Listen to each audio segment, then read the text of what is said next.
things would be so simple if they weren't so complicated.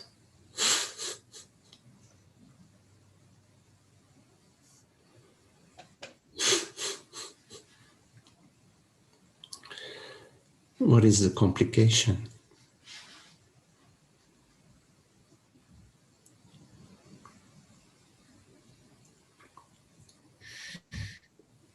It's the false identity.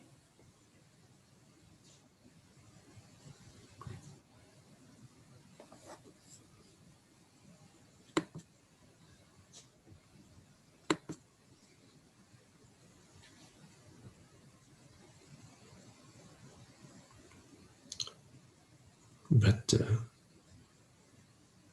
how could a false identity, given it is false, have any impact? How can falsehood have any power?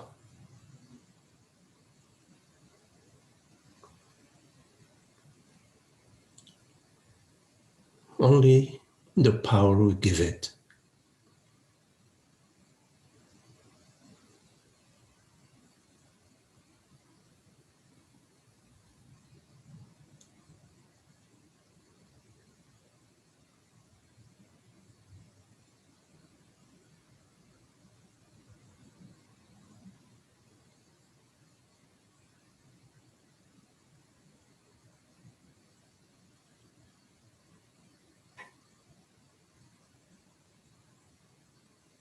Otherwise, things are pretty simple.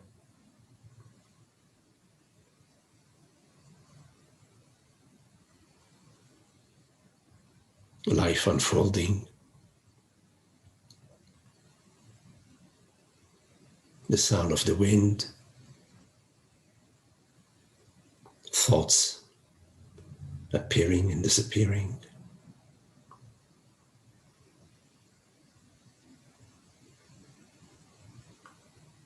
sensations throughout the body.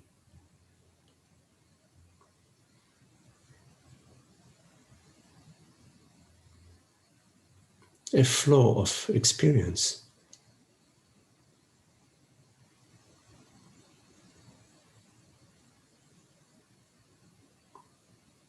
Does it matter what is appearing?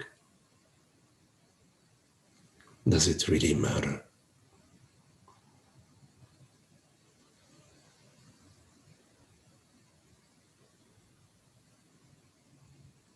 What matters is the peace, the happiness, doesn't it?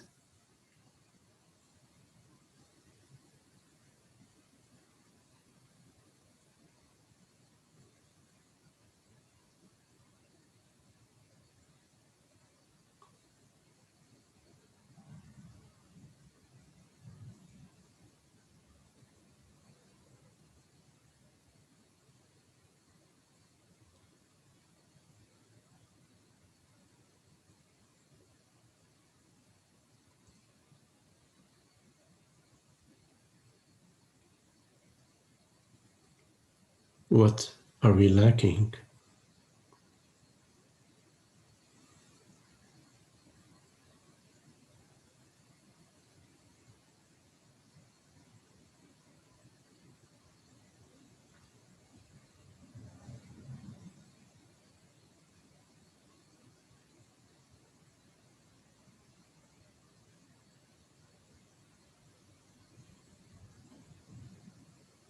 The mind will point to many things we're lacking.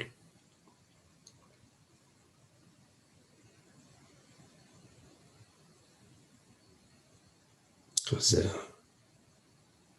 the mind is movement and activity, hopping from branch to branch.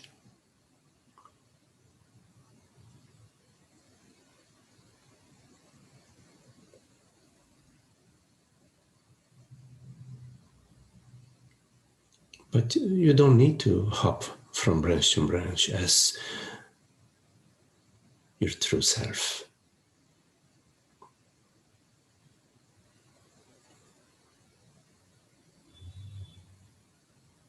When we say the true self, it may imply that there is a false self,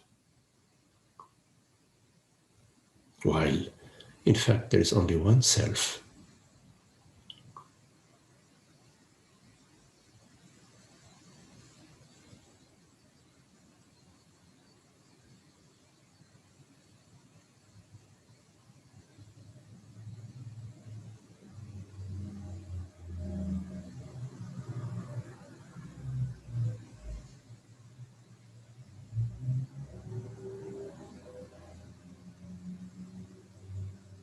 Can we come to the understanding that I am the reality that we refer to as awareness, consciousness?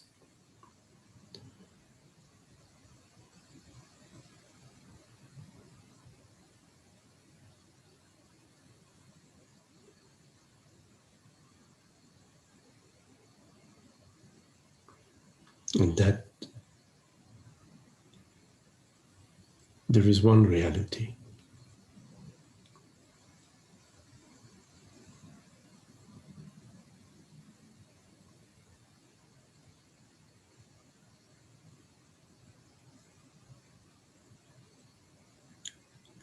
It's so simple in a way.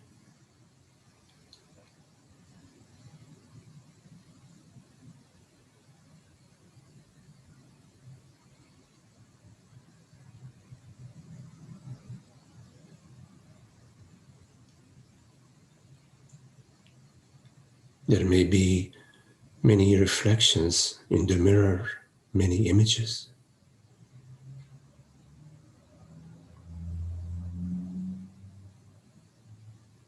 Like the rays of the sun reflecting on the surface of the pond.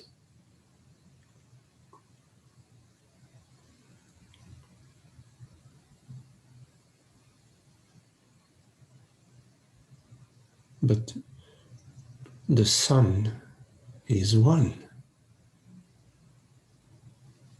One sun, one reality, one consciousness.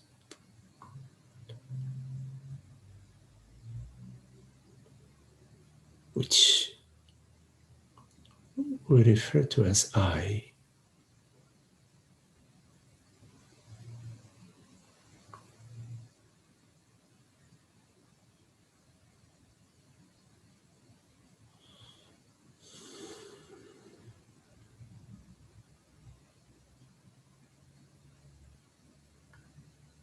To come to this understanding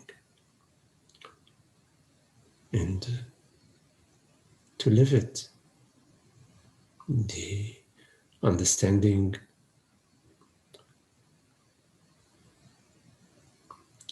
establishes itself in how we live it. To live.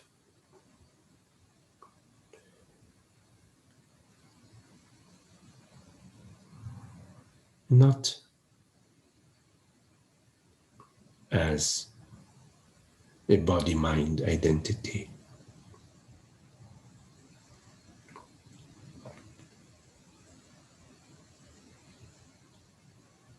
which is constantly appearing and disappearing.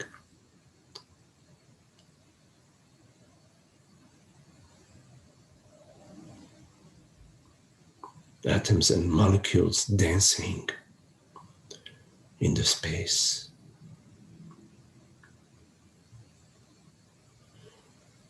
Creating an impression of a body-mind, a local body-mind impression in the vastness of the ocean.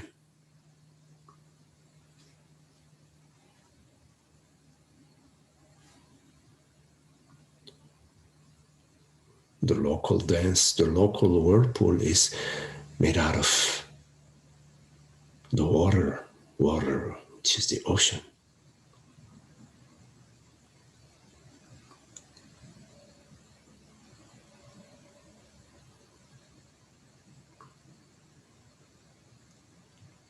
To know all body-mind impressions, all thoughts and sensations and perceptions, to be just a local manifestation of the infinite.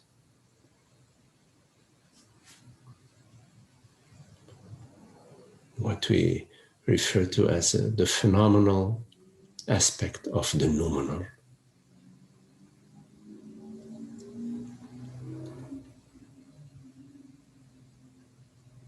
The infinite creativity of creation.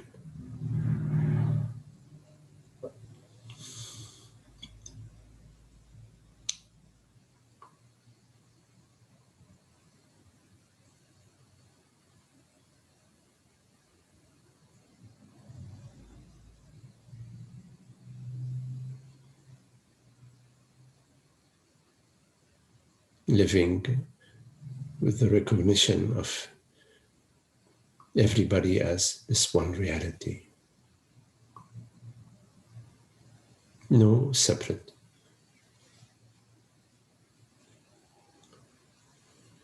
No separate anything, anywhere.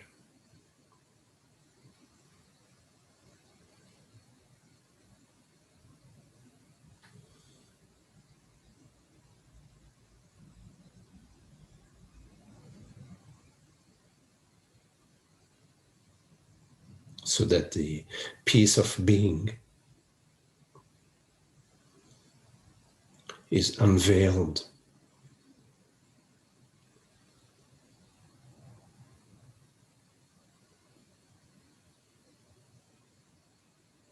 And the mind can come to rest.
To notice the thoughts that refer to you, as a person.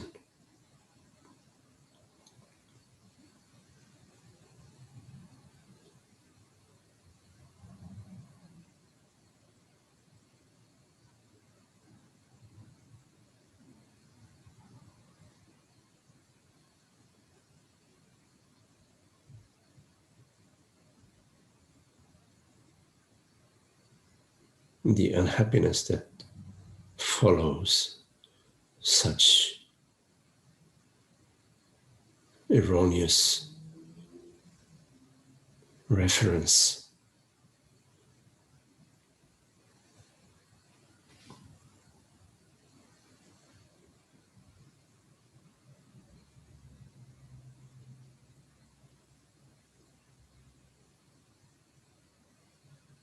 not to pursue this line of thinking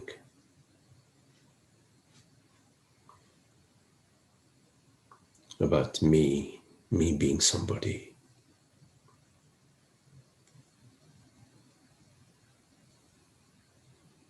The images and the feelings.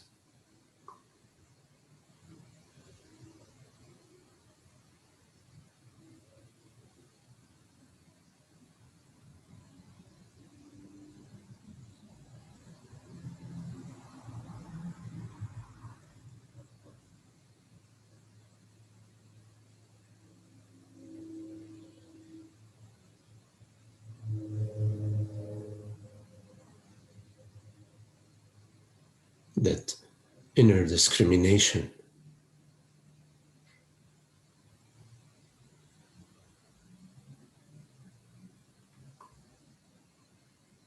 that allows you to discern the false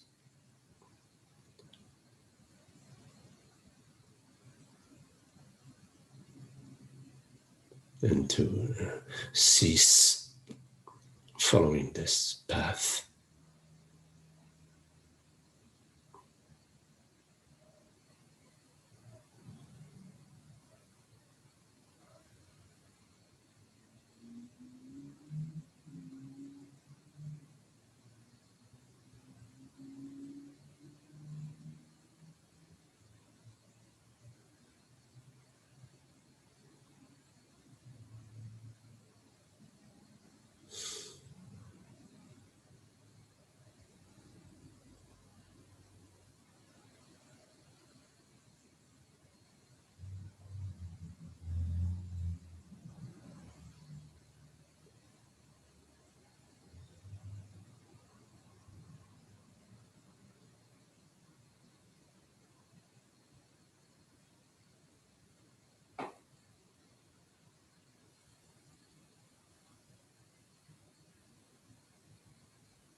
To realize that you do not exist in time,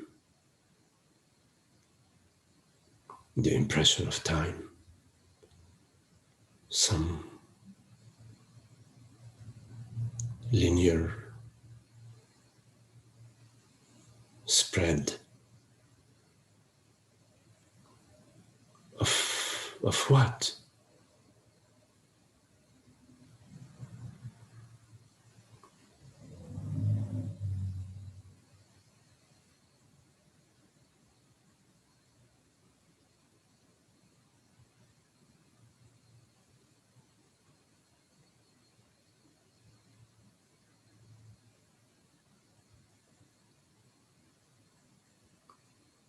To understand that you are existence itself.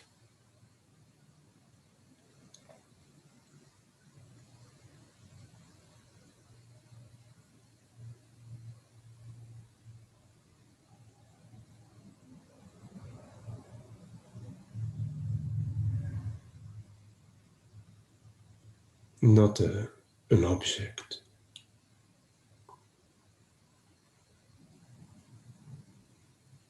not a storyline,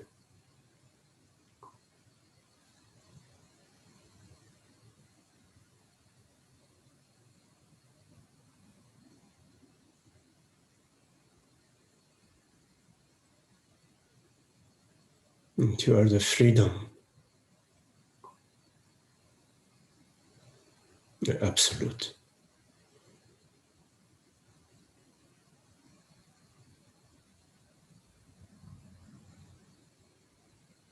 untouched by events and appearances.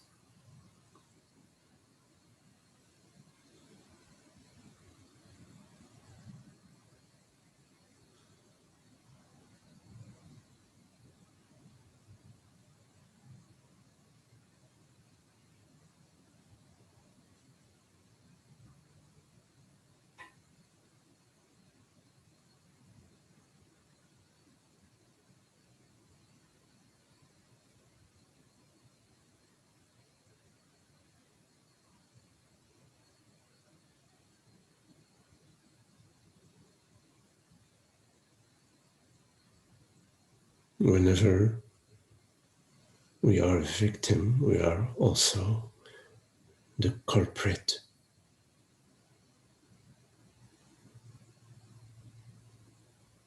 Both victim and culprit being imaginary mind impressions.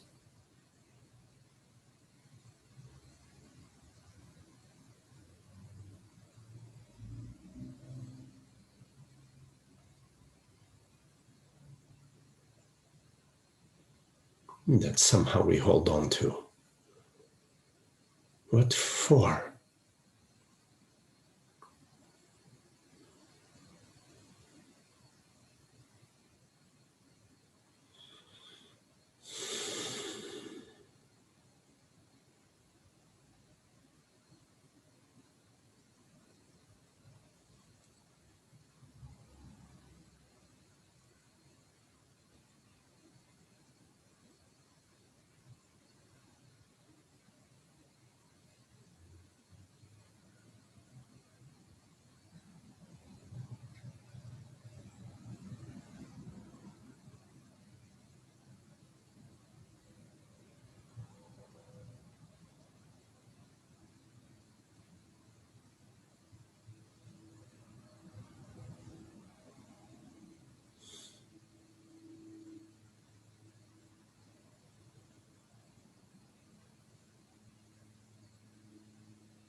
Any questions?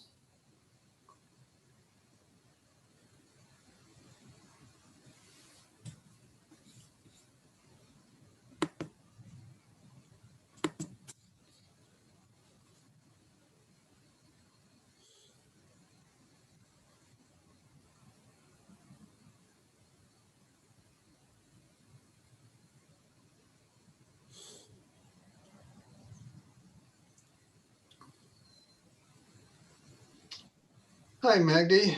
Hello, George. Hi there. In the meditation, you said, what is lacking? And for me, in my body mind, what is lacking is the sense that nothing is lacking. I don't mean to be facetious or clever about that. It's just that, it's like I've been a seeker and I'm still seeking, and there's something out there that I want and I'm lacking that. So that's what's lacking for me. I wish I could see the seeking as a game, or see the seeking as an intellectual curiosity, but it isn't. It comes up more like a need, not really a need, but it comes like that. So there's a drive behind it, and that drive is causing suffering.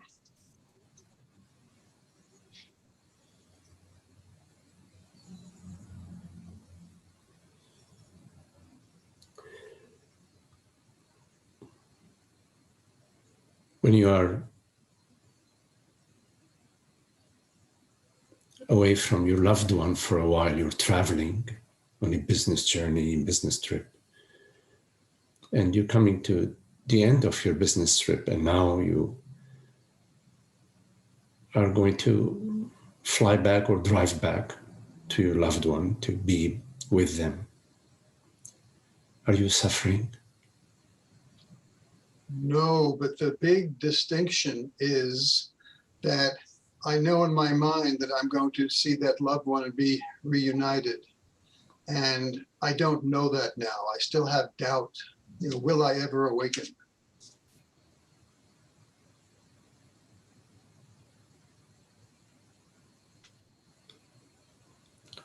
Well, I mean, when you're flying back from the business trip to visit your loved ones, you're not certain you're going to make it. Not certain, but there's a very high likelihood. And regardless of the fact that I don't have in my mind a fear that I'm not going to make it. I don't have in my mind, hey, I'm never going to see them again. Also, by the way, if I were gone for a long time, I might be uncomfortable. But in the case of flying back, I really have this good feeling, hey, I'm going to see them soon. Hey, this is great. I don't have this feeling, hey, I'm going to awaken to my true self soon. Hey, this is great. I don't have that feeling.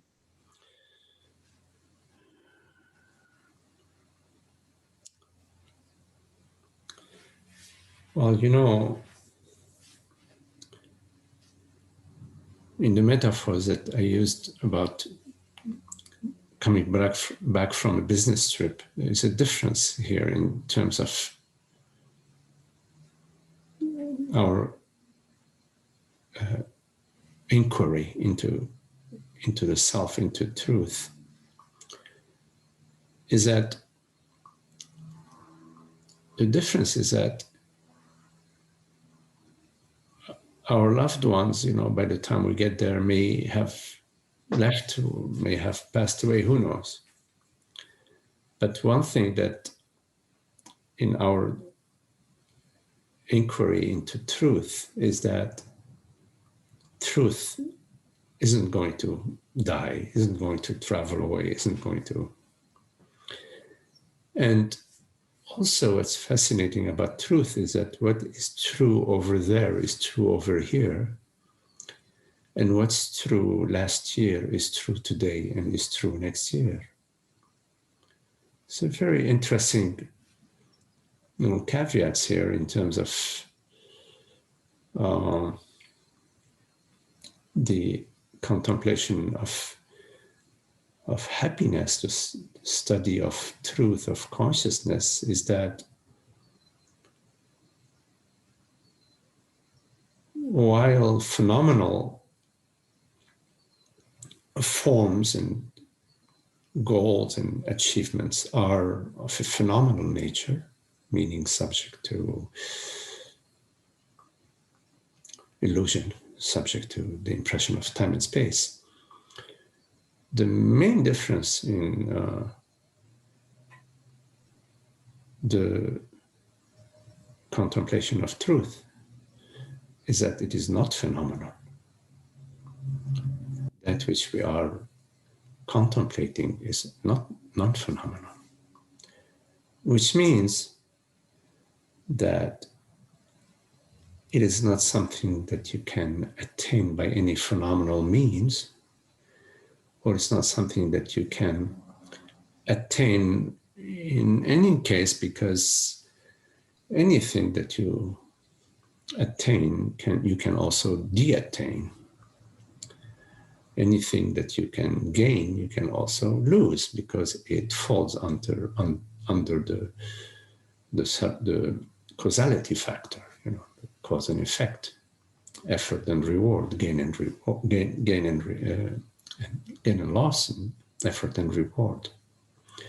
What we are talking about here is very different. It's crucially different in that we are contemplating the noumenal, and that which we overlook, not just that our contemplation is of the noumenal, but what we overlook is that the phenomenal cannot contemplate the noumenal. Actually, the phenomenal cannot contemplate, period.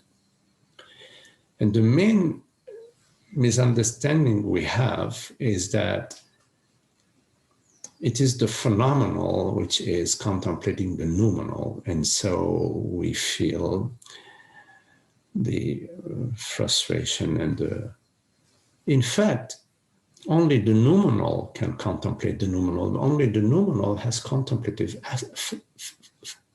factors to it. Is contemplative. This is why sometimes it is said that you are that which you are seeking. When we hear that and we assume that by the first you is the phenomenal, we miss the boat, because in our mishearing or misunderstanding, we hear that, oh, you, meaning the phenomenal, this body mind, you are that which you are contemplating, you are that which you are seeking. So the impression, the false impression, is that the phenomenal is seeking the noumenal. But in fact, it is the noumenal itself which is seeking itself. So that even the term seeking drops in that understanding the whole aspect of seeking, which is an understanding. Let me not say an understanding. It's a perceptual aspect that belongs to the belief that it is the phenomenal which is seeking, because the noumenal does not seek. And only the phenomenal can seek, but the phenomenal cannot seek because the phenomenal has no cognitive capacities. No power, really is. Yes. So which means the whole concept of seeking, which obviously does not belong to the noumenal and does not apply to the phenomenal, then the concept itself of seeking is erroneous, let's say. It does not apply. So the frustration that comes with seeking is a false frustration. While the hope that when you're flying back from your vacation that your family will be home, that's a valid hope, because there is a possibility that they've traveled away and have not told you. There's a possibility that something eventual or phenomenal may have occurred. So in fact, we feel assurance about that which is less sure, and we feel doubt about that which is beyond doubt. You follow? Yes, I think you've really nailed it when you said the mistake I'm making is assuming that I, as the body-mind, can do something Yes. to affect this contemplation. Yes. And as long as I think there's something that I can do to affect this, and it's not happening, then there's something I'm doing wrong. Okay? And the sense of lack, your question about the sense of lack is born with that assumption, that unexamined assumption that the I refers to body mind. As soon as the reference of the I is a body mind, the sense of lack is already there. May not have expressed itself, to the surface, but it's there. It's at the cellular level, it's in the space, and it will express itself. It's just a matter of just any little circumstance, and it will express itself. Where does that leave us? It leaves us right here, free from past, future, free from the sense of limitation, being simply as we are, meaning this aware presence, meaning this awareness, which cannot know lack, because it is not an experience that I'm having in time and space. I may win at the lottery, that's an experience, and say, oh my God, I won $10 million and feel a sense of fulfillment or a sense of lack because I wanted to get 200 million. I only got 10. Right. But the guy next to me got 200 million. I got 10. So I feel like, damn, what the heck, you see? Right. So awareness is not an experience that it's not a phenomenal experience. It is your noumenal existence. It is that by which awareness is awareness itself. You're aware of awareness, you're aware of existence, and you're aware that you are this existence. That which is aware and that which you're aware of in terms of the awareness that you're aware of. I'm aware that I'm aware is one. The awarer of the awareness is not separate from the awareness that it is aware of. Language. No, I get, yeah. No, there's a linguistic problem, but yes. I do get it, yes. Yes. So the mind may go, what next? But the mind that is saying what next is just an arising within awareness. In other words, the thought may arise, what's next? But this thought that arises that says what's next is in no way affecting the awareness that perceives the thought and the awareness that perceives a feeling in the chest, maybe. What's next? That feeling in the chest. What's next? That both the thought and the feeling in no way touch, affect the awareness that is aware of the sensation, of the thought, and that is aware that it is aware and knows itself to be noumenal. How does it know itself to be noumenal? because it does not perceive itself objectively. It does not perceive, I do not perceive phenomena or experience phenomena objectively. I'm sorry, please say that last sentence I again. do not perceive awareness objectively. Okay, yes. Now, once that's settled, we can say, well, okay, what about the phenomenal events that we experience? The phenomenal events that we experience, which are constantly appearing, disappearing, changing, shifting moment by moment, are the dance of awareness. Why do we say that the dance of awareness? Because there is no distance, there is zero distance between the quotes unquote perception and that which perceives, which is awareness. Yes. Zero distance. So given there is zero distance, like zero distance between the ocean and the waves, so zero distance between the sun and the heat, you know. So when we say zero distance, we realize that we're not talking any longer about the dualism. We're no longer talking about object and subject in the conventional sense of a subject is experiencing an object out there somewhere. Right. We're no longer talking about that model. We're talking about... No, I'm sorry, I didn't want to interrupt you. I just want to say there's zero distance in the sense that neither has a location. Yes, absolutely. Neither has a location. So if you want to talk of a location, you could say that within myself, you could say, well, what are my dreams?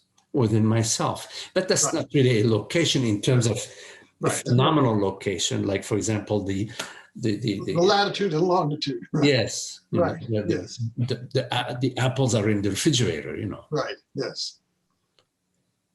And that is more in line with our experience. Yes. It's not in line with our conditioned mind and old, conditioning, but it is in line with our experience. That I refers to, which we refer to all the time, refers to the reality of awareness.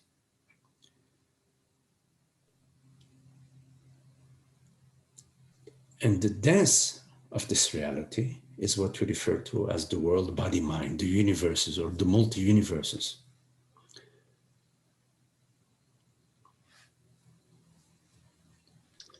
So the sense of lack is an impression, because waves never leave the ocean. But it's the impression that I am a wave separate from the ocean. Yes, the ocean is my mother, the ocean is my father, but I am the wave. I, which is water, which is the wholeness, which is awareness, am the wave. So now there is a separate, there are multi-realities that are waving throughout infinite oceans. Right. The other thing I can look at is if I actually look at the sense of lack, what does that consist of? It consists of a thought and a body sensation. Yes. And that's all there is. But there's a body sensation and there's a thought. And, but it refers to a particular thought. Yes, yes. It doesn't refer to the thought, well, today is Sunday. No, the particular thought. Yes, yes. Particular thought about consciousness. And the particular thought about consciousness is I consciousness am mortal, I'm George, or I'm a phenomenal event.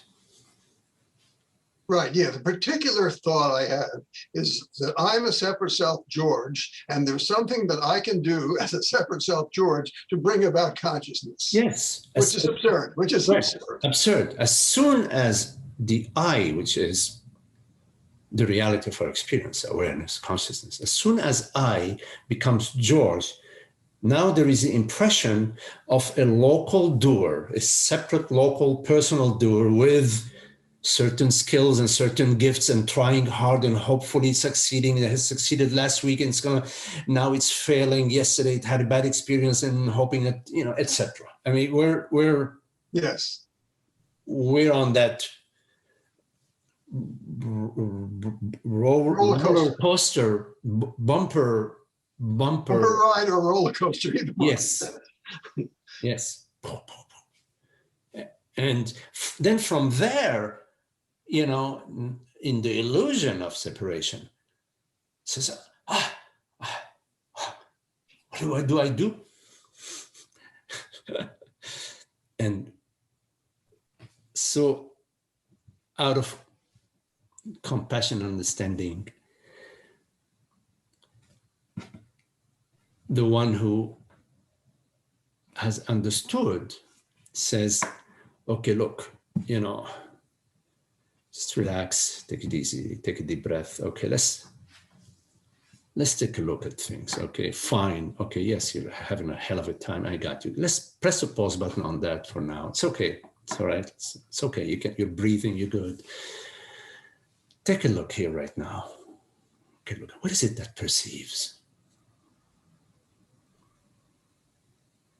What do you say I? When you say I, what are you referring to? Yes, what you say. What are you referring to? Take a look at that. What is it that is looking? What is it that is inquiring into I? Is it not I itself? It is I itself, yes. And I that is inquiring into itself, it's already itself, yes. Let's just hang with that for a minute. And also, this I, is that something that you perceive? Is it like a thought? Is it a feeling in your belly, in your foot, in your leg, in your back, in your... Is it something that you experience between 2 and 3 and between 3 and 5? You don't experience I? No, it's always, I'm not always paying attention to it, but it's always there. Yes. So then you are invited to posing questions and inquiring about truth, about reality, about I, about your experience, the reality of your experience, not the past, the mind, thoughts, and feelings. And whenever you engage, you embark on a questioning and inquiry and looking into truth, into reality, you are in a totally different direction.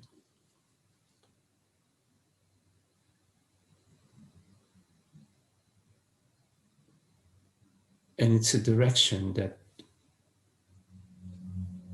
takes you to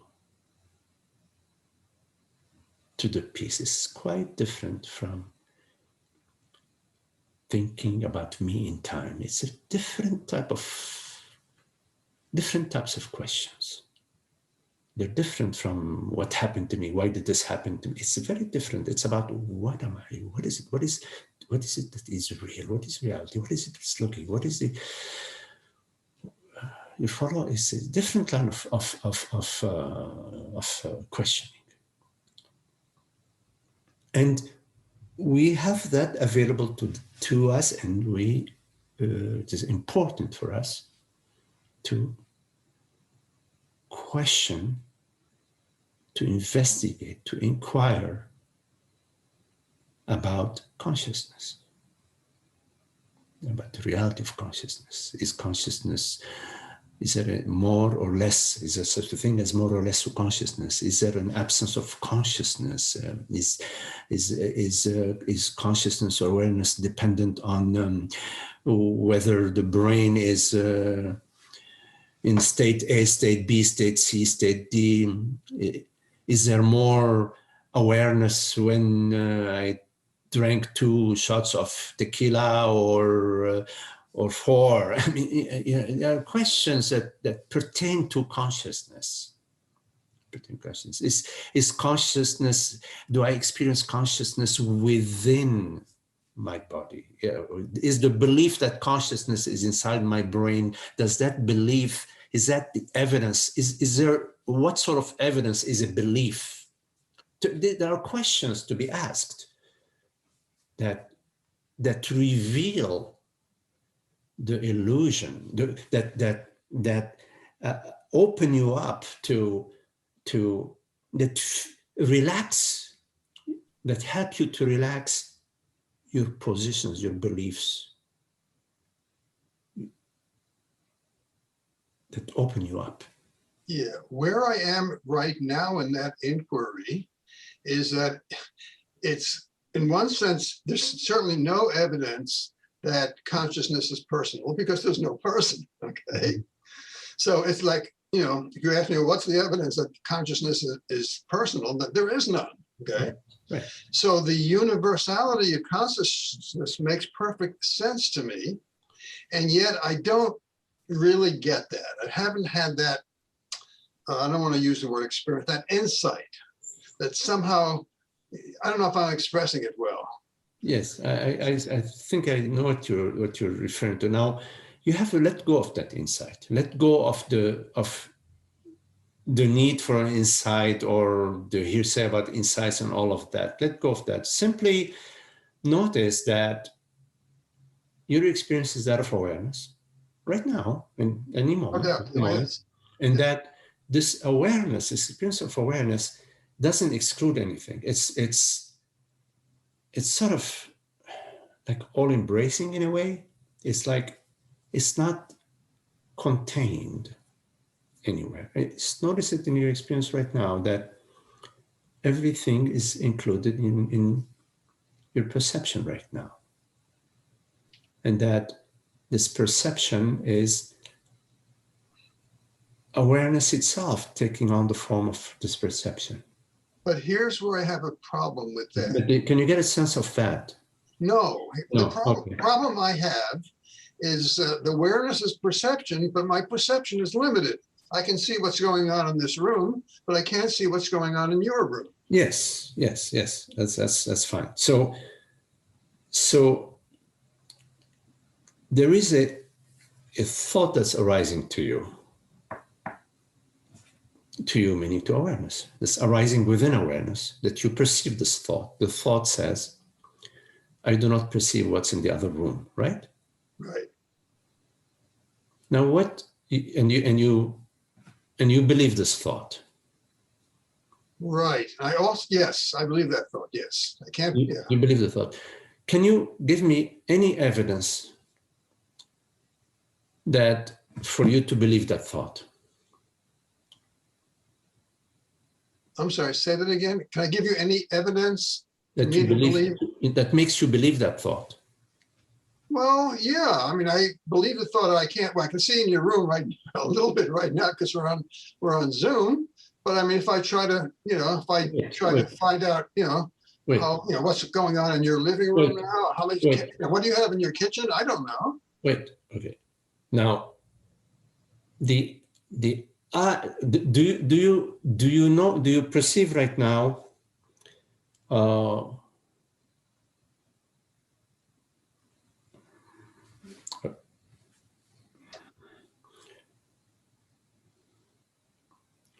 Okay, two things. First, I perceive this screen. What is your experience? Well, my experience, to be precise, is I perceive colors and, and I interpret that as a screen. Okay. Just to keep it simple, just for So in that sense, I see the screen. So your experience is I perceive the screen, right? Right. Okay. On what basis does the I that perceives this screen and the I that perceives this screen are two different eyes?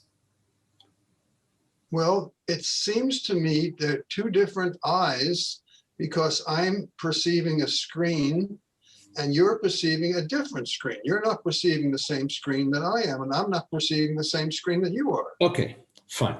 So Right now, are you perceiving the same screen that you perceived a millisecond ago? No, of course not. No. Okay. So here is an example of one eye that perceived two different perceptions, but it's still the same eye. Right. And just because there is quotes unquote space between body mind George and body mind Magdi, I'm saying so-called space, okay? Okay. But let's stay with that. Just Okay. because there is so-called space between two perceptions. Right. Now the eye, now that the perceptions are changed, screen A and screen B, image A and image B are two different images. The eyes are different eye. I don't know if I expressed that correctly, clearly. Let me rephrase it. When you're looking at your screen, you're perceiving two different images, This image is different. This image, every image is different, and yet it's the same eye. Yes. Because we are across space, so-called across space, you are now concluding that there are two different eyes. Not because the perceptions are different, because you have just confirmed that there could be different perceptions within the same eye, not a problem, and they're changing all the time, and you cannot even keep track. You can't, it's not possible for the human brain to keep, you need a supercomputer to keep track of between 5 seconds how many perceptions have changed. So I get your point, and now I see you're absolutely right that I cannot conclude that these two eyes are different because we're seeing different screens. Absolutely. I get that now. Absolutely. But I still, so we've got the point where, so I cannot conclude that these two eyes are different, but I don't see the conclusion that they're the same. Yes. So, you know, right. you see right. What I'm saying? Yes, I see what you're saying. Now, just take a look at one eye. Don't look at both eyes. Look at one eye, one awareness, okay? Okay. So, in your experience, are you experiencing awareness inside the bedroom? No, I'm not experiencing awareness in any location. Right. So you don't have an experience of any borders or any edges to awareness. I do. Well, that's other people have raised it. I don't have experience of a border or an edge to awareness. To awareness. Now, I can't say, well, awareness goes here, then it stops. Right. So you're speaking your experience. Yeah. So in my experience, there's no edge. Okay. Yeah, there's no edge. There's no edge in my experience. Okay. Would you say, what state do you live in, George? Texas. Would you say that awareness? What's the next state? Illinois? Is it Illinois? Oklahoma. Would you say that awareness stops at the border? At the border between Oklahoma and Texas? No, of course not. Okay. Would you say that it stops between Oklahoma and Nevada? No, I get your point. There's no place where it stops. There is no border. I can't identify and say awareness is here and not there. I can't say that. Okay. So therefore, you don't have any meeting between two awarenesses. There isn't like a place where awareness A ends and awareness B starts. Exactly. Yes, I agree. Okay. So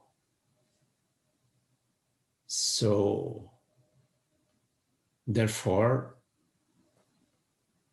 awareness is all containing. It contains Oklahoma and California equally, as a way of speaking, containing. I understand. Yes. Okay. Yes. Okay. I mean, and not just that. I'm talking about the Milky Way, you know. Right. Yes. No, I mean, I'm not just talking about the Milky Way. I'm talking about beyond the Milky Way. I understand. Yes.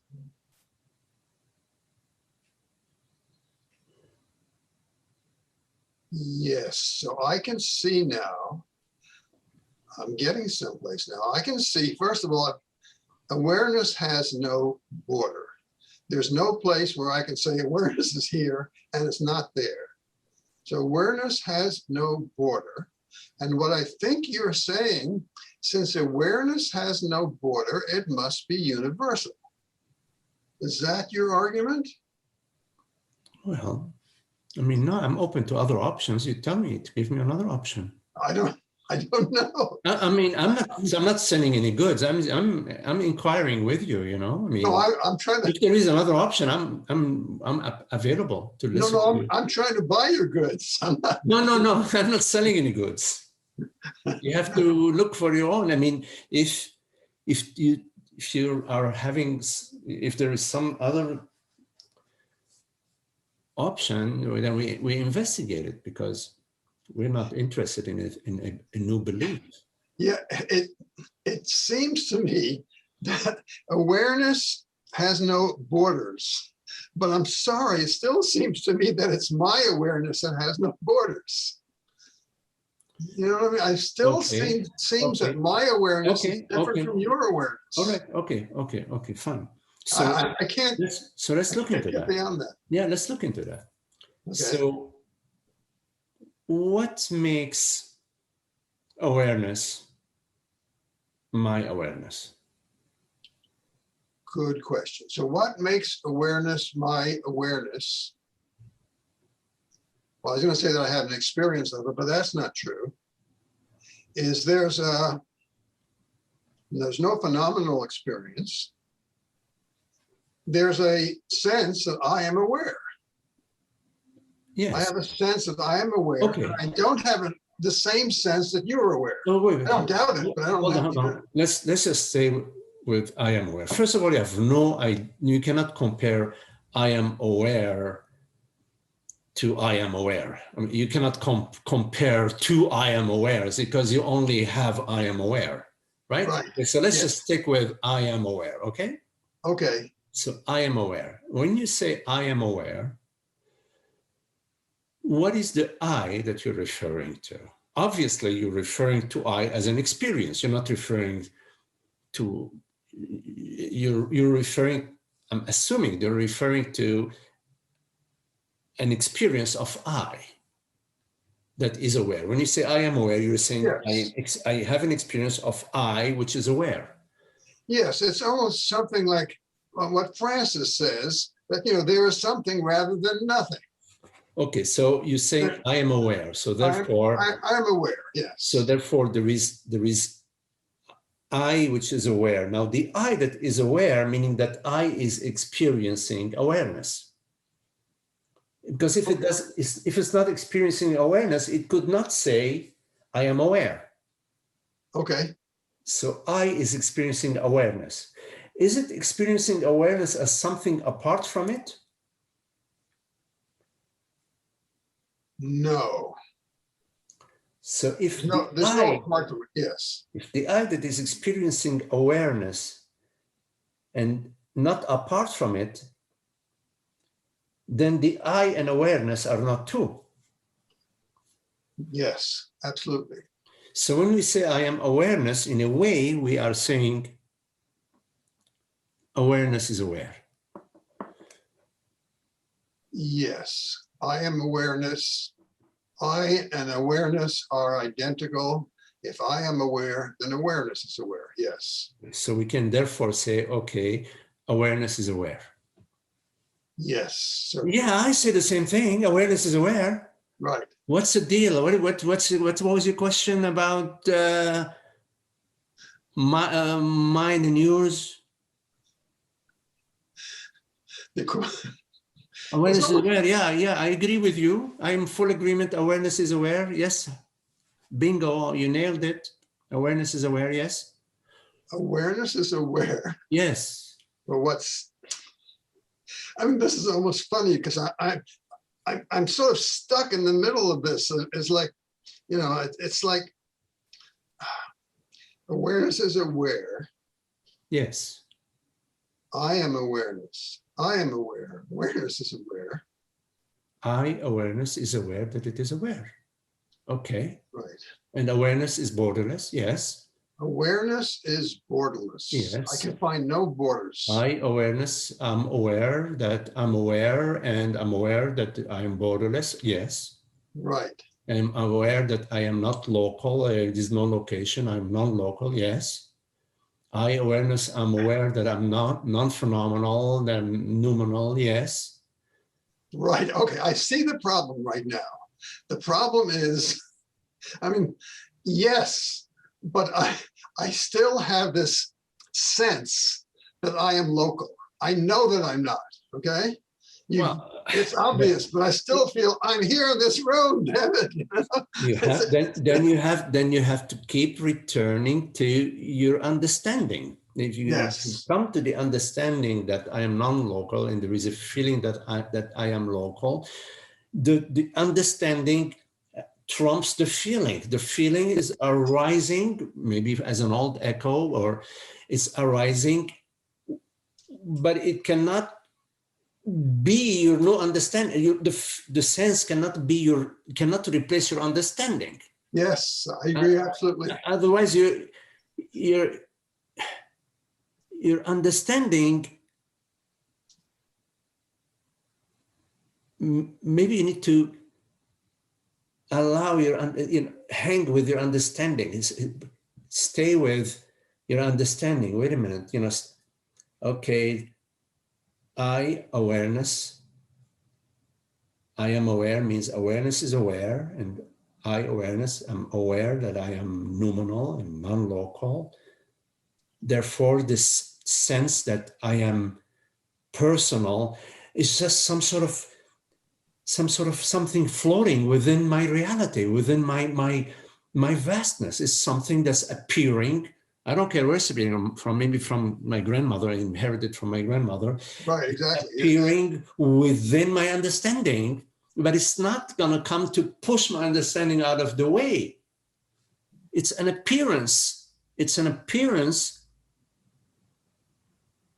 that is appearing within awareness. Awareness within awareness. Yes, I got it.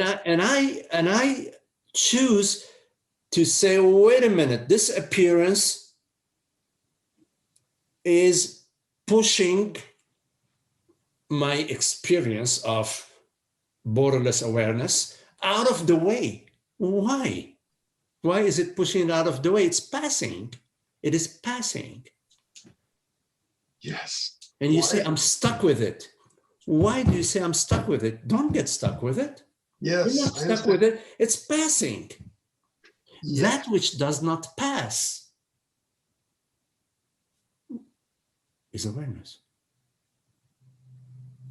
Something that appears within awareness doesn't mean that now awareness suddenly, miraculously, magically has become limited and personal to Texas, or to George's house, or to George's body, or to George's brain, or to George's feelings, whatever.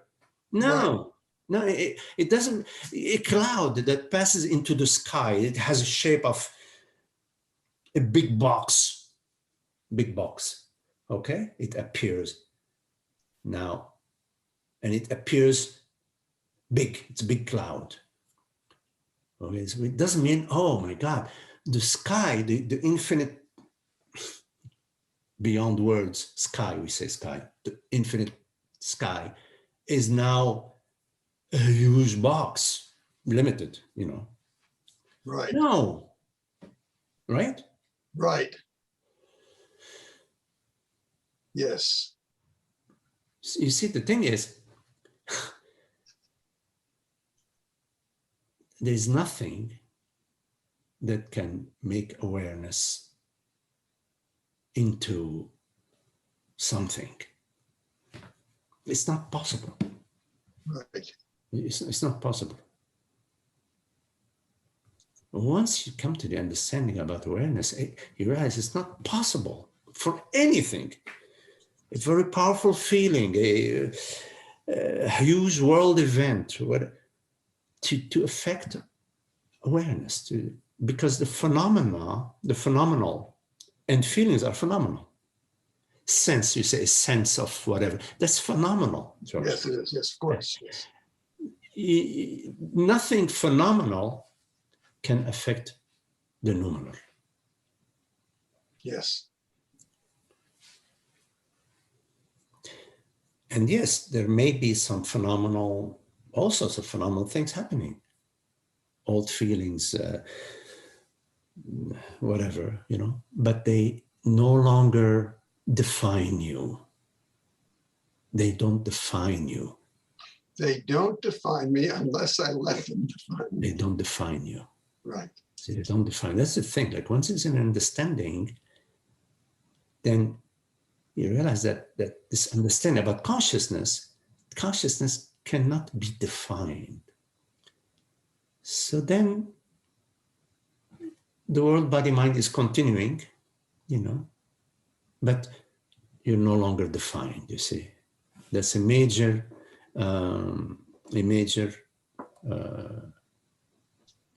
understanding. Okay, thank you. I had the sense that I've taken a lot of time. There may be other people. It's okay. This is an important question. Anyhow, thank you very much. I really appreciate it. Thank you, man. Absolutely. Thank you. Okay. So, any questions?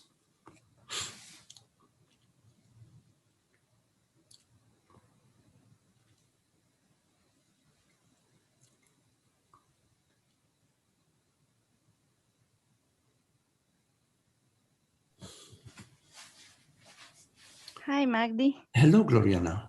Hello. Yes. Magdi, I'm hearing you both talking about consciousness, and well, if we can't feel any border, and we can feel also when we are in meditation that it expands, as you were saying. And well, so if trying to understand what George was saying, so if consciousness can travels, well, not travels, but can go beyond any border, any physical matter. Well, my consciousness and your consciousness meets because I don't know if you want to. I can understand what George said, because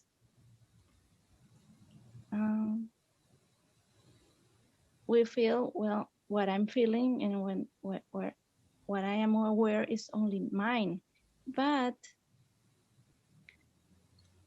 it includes everybody in the meditation and outside the meditation, and everything meets. Yes. I don't know if I am explaining. No, Gloriana, when we say I,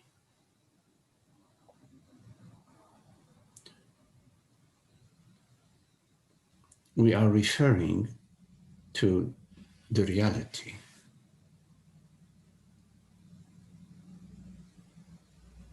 Before we say, I am Gloriana, I'm a woman, I live in Costa Rica, etc., the first word, I, does not refer to the body, the mind. does not refer to the body-mind. I refers to consciousness. I refers to reality. It's very important to understand that. I refers to reality. Now, the body-mind refers to whatever the experience is appearing right now. There are infinite body-minds, but there is one I, one reality. It's important to contemplate what I as reality and not the infinite body-minds. The fact that there are infinite waves on the ocean does not mean that there are infinite oceans. The fact that there are many rays of the sun does not mean there are many suns. It's one sun. So the fact that there are many different body-minds, Magdi's body-mind, Gloriana's body-mind, Marga's body-mind, etc., does not mean that there are many consciousnesses. The way you can understand that is by going to I.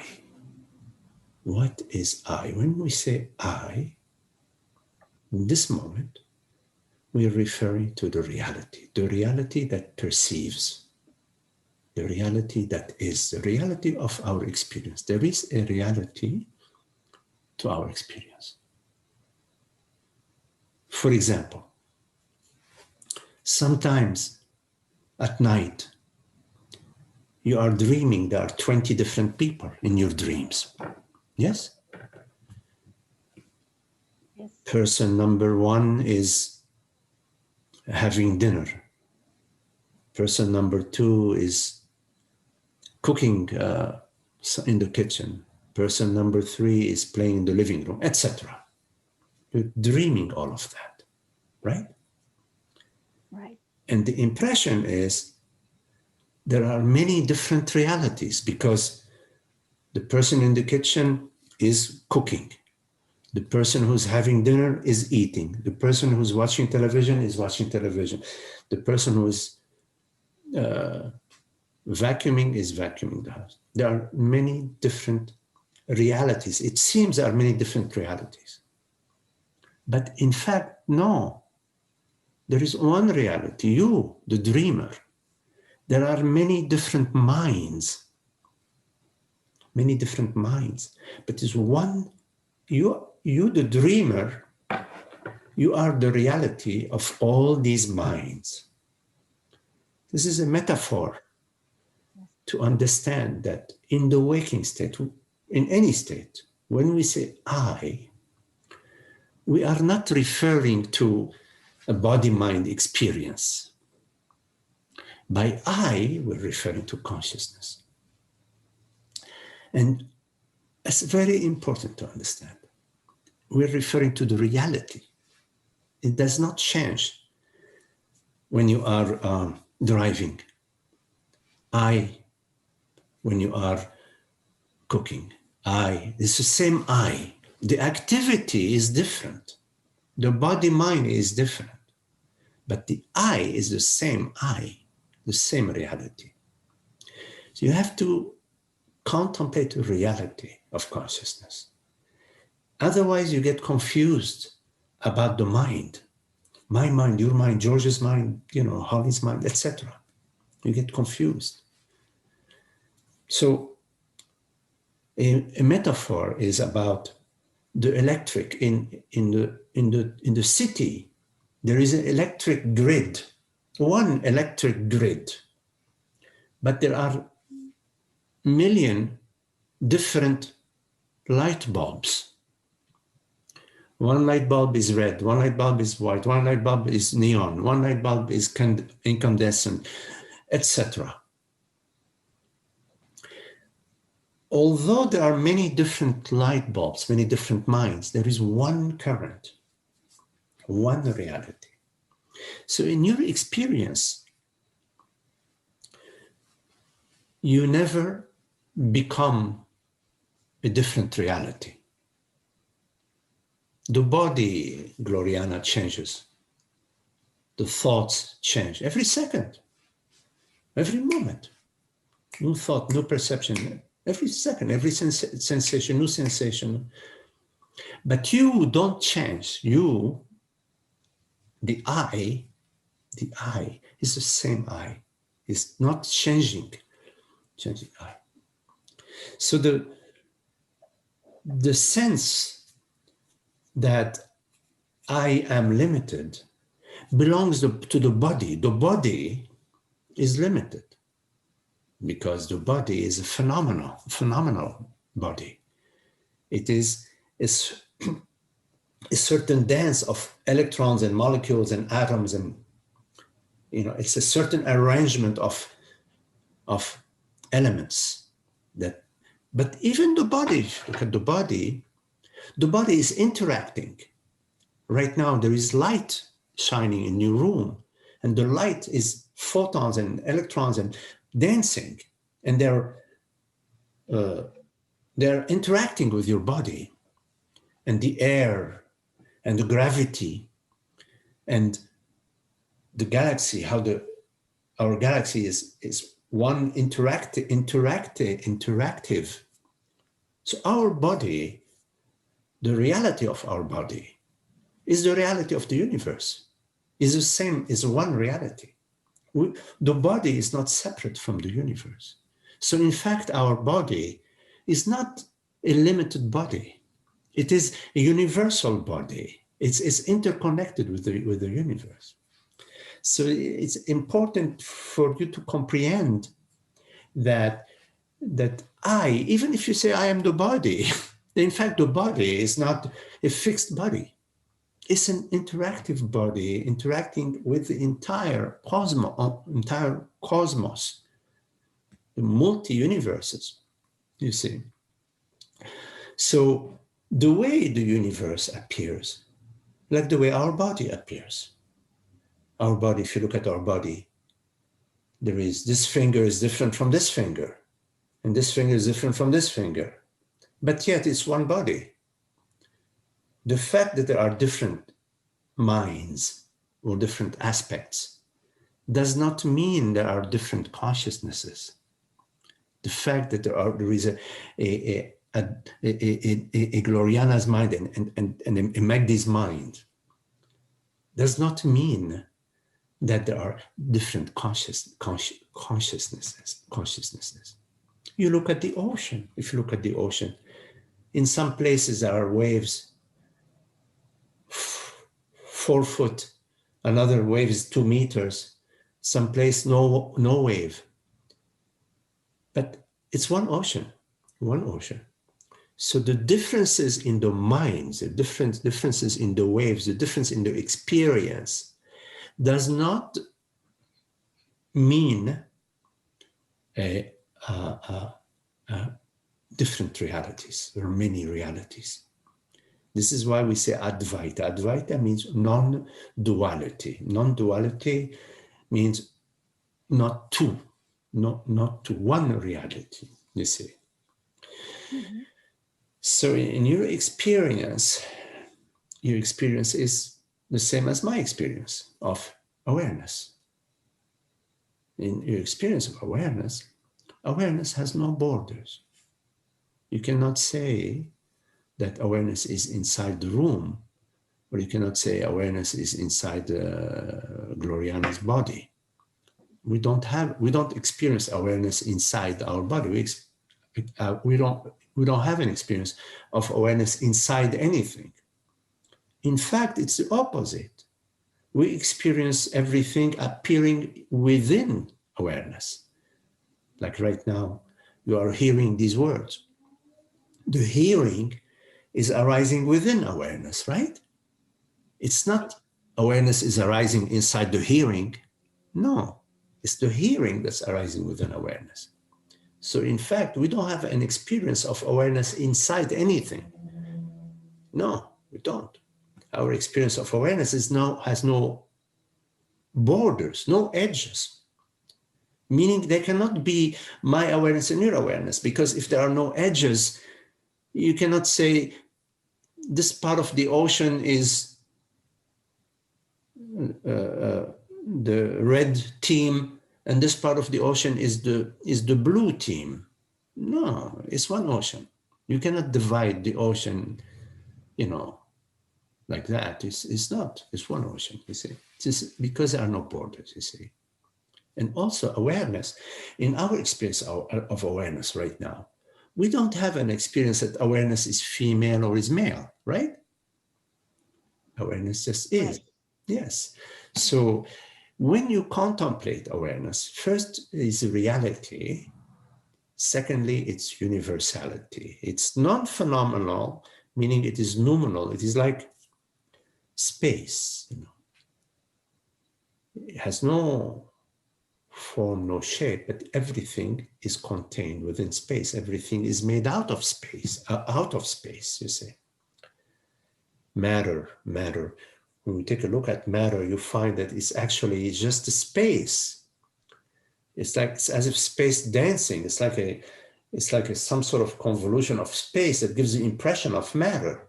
It gives the impression of matter, but in fact, when you go into this matter, it's just a space. It's just space. It's just taking on the form of matter, you see.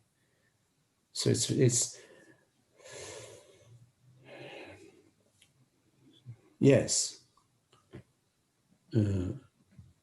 So in terms of the question about the locality of awareness, you cannot find a locality to awareness. There is no locality to awareness, because locality refers to distances between various points. And it's a measurement. So the local location is via certain reference. You have to have a reference points where you have a starting point where you can measure the distances in the space. But that doesn't apply to awareness, because you cannot locate awareness within a certain initial point to initiate your measurements, to find a location, you see. It's purely arbitrary. So we use the Cartesian model only to in the physical, in the study of the functionality, the functioning of the world, how the world functions.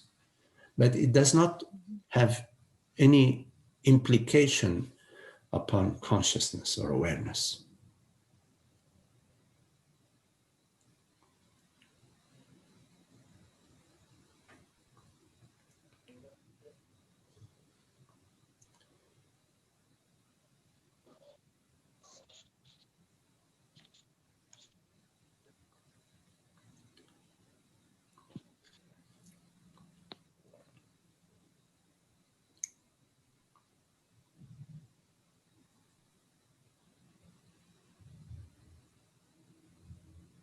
And so the freedom and the peace and the joy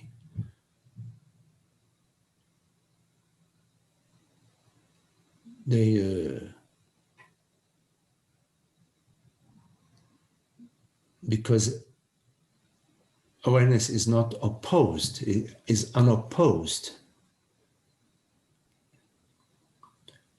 then there are no limitations. So in the peace and the freedom and the happiness, there are no oppositions. There isn't a demarcation point, this side, that side, you see. There isn't this, not that, you see. So at the body-mind level, at the local body-mind level, then the experience is that of peace, causeless peace and happiness. And the local impression expands, is liberated, let's say. Liberated, not expanded, liberated from the impression of limitation or locality. Yeah, so when you take off the mask, you find your true nature to be formless.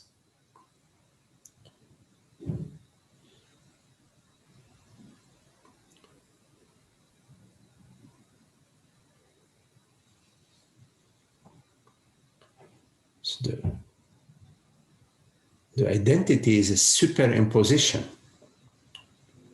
It's superimposed, you know, onto consciousness, the form. See, I'm the form. It's a superimposition upon consciousness, but in fact, consciousness has no form.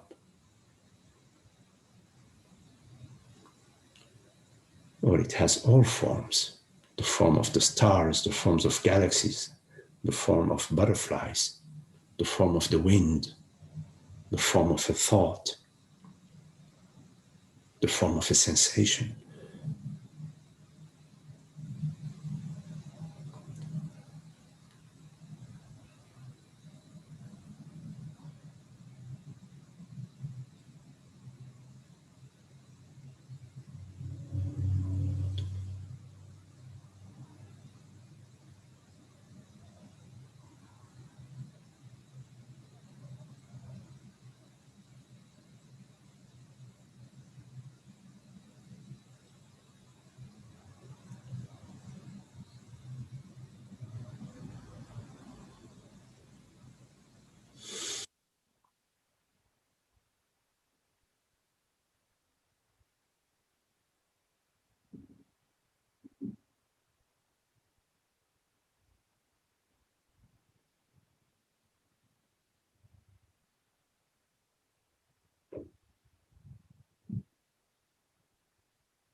Okay, Gloriana. Okay, Maggie, thank you very much. Okay. Thank you.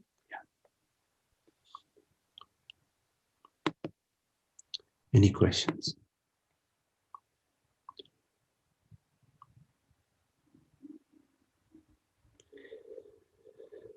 Okay, well, very lovely. Thank you, Morris, Holger, and Gloriana, Grace, George, Margaret. Thank you, Magdi. Yes, George. John, thank you, John. Holly, hello, Holly. Shiva, and Zoe. Thank you all. Thank you, Magdi. Thank you. Namaste, all. Thank you, Magdi. Thank you very much.